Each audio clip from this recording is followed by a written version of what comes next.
Evet, kazamız mübarek oldu arkadaşlar. Liste bitti, şükürler olsun ki. Şu saat itibariyle eklenip çıkartma gibi bir olayımız yok. Çıkartabiliriz ama ekleyemeyiz. Her yeri kıt kıt oturtmuşum. Görmüş olduğunuz listede herkes yerli yerinde. İnada bütün küsleri aynı masaya oturtturdum. Küsler barışsın arkadaşlar. Bu mutlu günümüzde küsleri barıştırmak istiyoruz. Yeter ya. Annemi arıyorum, diyorum ki Aysel Fatma ile konuşuyor muydu? He konuşuyordu. Öbürler onlar geçen küstü diyor. Ondan oraya koymayalım. Peki ben ne fark ettim? Kerem'le annemi hiç mi masaya yazmamış?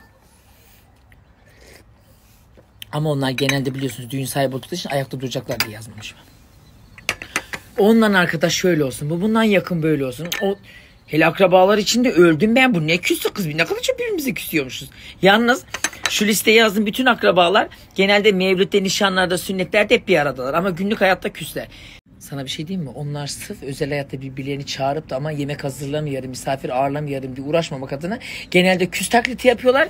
Ama bütün kına, nişan ve düğün organizasyonlarında yemeğin bedavaya geldiği yerlerde hep bir nedense görüşüyorlar. İşten kaçıyorlar hepsi. Hepsi işten kaçıyorlar. Evet. Ya ama bütün küsler aynı masaya geldi, çok iyi oldu. Aynen. Bomba Bak ben akrabalarımın küs olmasına karşıyım. Hepiniz barışacaksınız.